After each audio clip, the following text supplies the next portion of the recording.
She said she was staying late at work again, typing up reports, finishing deadlines, a story I had believed countless times before.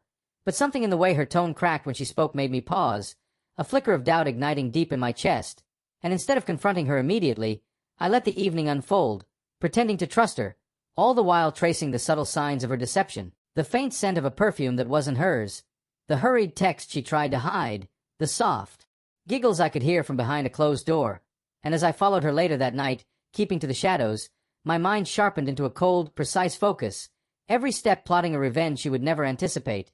I watched as she slipped into a downtown cafe, a man waiting inside with a grin she reserved for no one else, and the sight of them together, leaning close, sharing whispers, hands brushing casually, sent a flash of fire through me. But instead of charging in, I retreated, letting the betrayal simmer while I devised a plan that would expose her completely.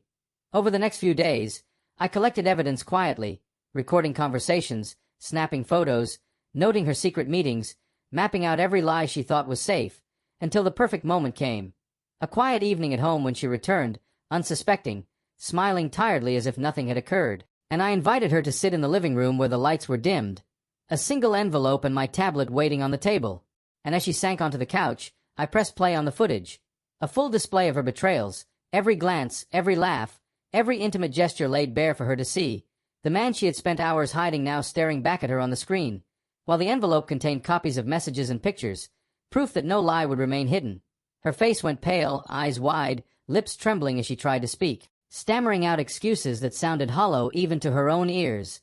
And I didn't raise my voice, didn't plead. I simply watched as the weight of exposure hit her, as the realization of how meticulously I had uncovered her deceit left her frozen, unable to move, unable to respond. The room filled only with the quiet hum of the tablet and her shallow breaths, and when I finally spoke, my words calm, deliberate, slicing through the tension like a blade. I told her the copies were already sent to her closest friends, her family, and even a few colleagues, ensuring the consequences were unavoidable, permanent, and public.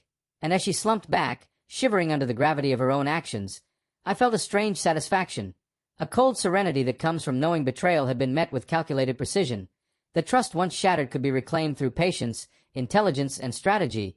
And as I turned and walked away, leaving her frozen and alone with the truth she had so desperately tried to hide, I realized that the power of revenge isn't in confrontation.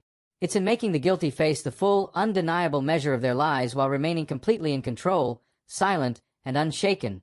And in that silence, I found freedom, dignity, and the certainty that I would never be fooled or betrayed again.